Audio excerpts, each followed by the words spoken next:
Assalamualaikum warahmatullahi wabarakatuh. Perkenalkan, nama saya Rizal Muhammad Rihawa. Saya dari jurusan Manajemen Pendidikan Fakultas Ilmu Pendidikan. Baik, di sini saya akan menjelaskan tentang sumber-sumber pembiayaan pendidikan.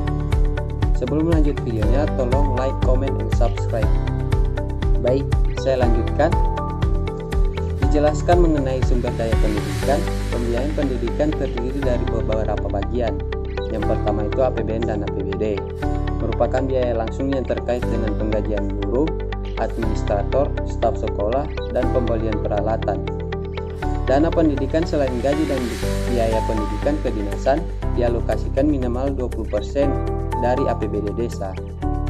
Yang kedua itu dana dari masyarakat yang berupa bantuan sumbangan BP atau sekarang menjadi SPP, yaitu dana untuk peserta didik seperti pembayaran seragam, buku, ATK, dan transport.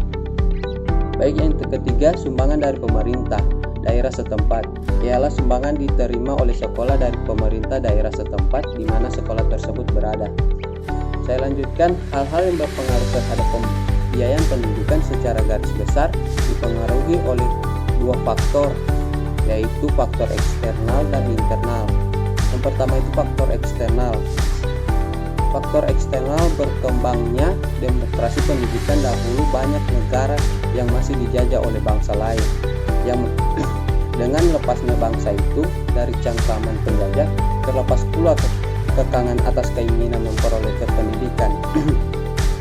Di Indonesia, demonstrasi pendidikan dirumuskan dengan jelas dalam pasal 31 Undang-Undang 1945 ayat 10 dan ayat 2. Konsekuensinya, dari adanya demokrasi itu maka pemerintah menyediakan dana yang cukup untuk itu. Tujuan pendidikan sebagai salah satu contoh bahwa pendidikan berpengaruh terhadap besarnya biaya pendidikan.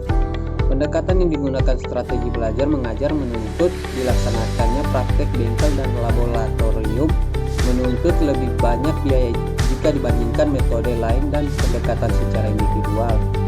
Tingkat dan jenis pendidikan dua dimensi yang berpengaruh terhadap biaya adalah tingkat dan jenis pendidikan dengan dasar pertimbangan lamanya jam belajar, banyak dengan bidang pelajaran, jenis materi yang diajarkan. Itu hasil penjelasan saya, lebih dan kurangnya saya mohon maaf. Wabillahi taufiq wal hidayah. Assalamualaikum warahmatullahi wabarakatuh.